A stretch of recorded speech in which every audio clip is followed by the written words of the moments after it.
wanazozifanya kusimamia usalama, amani na utulivu wa nchi yetu. Asanteni sana. IGP, fikisha shukrani zangu kwa maaskari wote kwamba asanteni sana kwa kuifanya Tanzania kuwa ya amani. Hii ni kutokana na kazi kubwa mnayoifanya. Mmefanya kazi kubwa. Ni kweli uhalifu mkubwa umepungua sana, hususan unyang'anyi wa kutumia silaha, wizi kwenye mabenki na taasisi nyingine.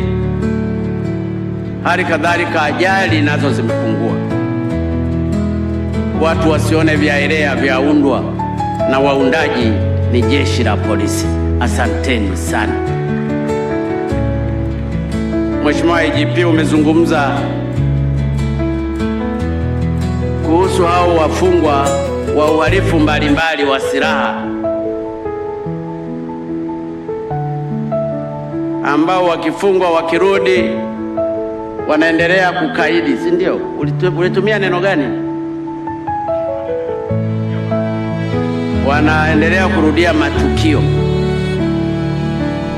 hawataki kuyaacha. Kama alikuwa jambazi, anaendelea na ujambazi. Muwalazimishe sasa wayaache kwa nguvu.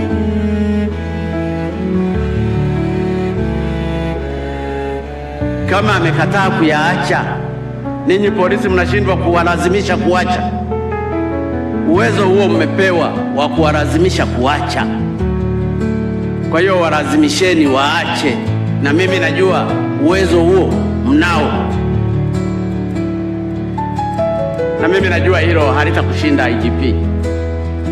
Wako wengi na ambao ulikuwa unawalazimisha na wameacha jambazi katika maeneo mbalimbali, na ndiyo maana nawapongeza sana jeshi la polisi.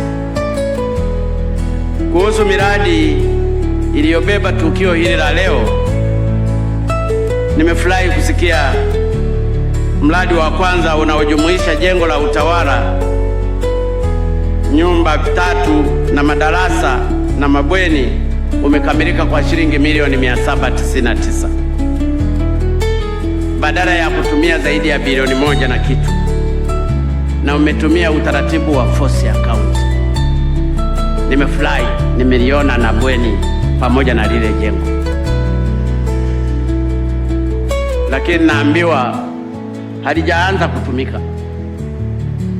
Basi lianze kutumika, lisiwe linasubiri jengo kufunguliwa kwanza ndio lianze kutumika. Ni vyema sasa maaskari wako wakaanza kulitumia hilo jengo. Tena ikiwezekana hata leo watoke kwenye magofu hayo wahamie huko.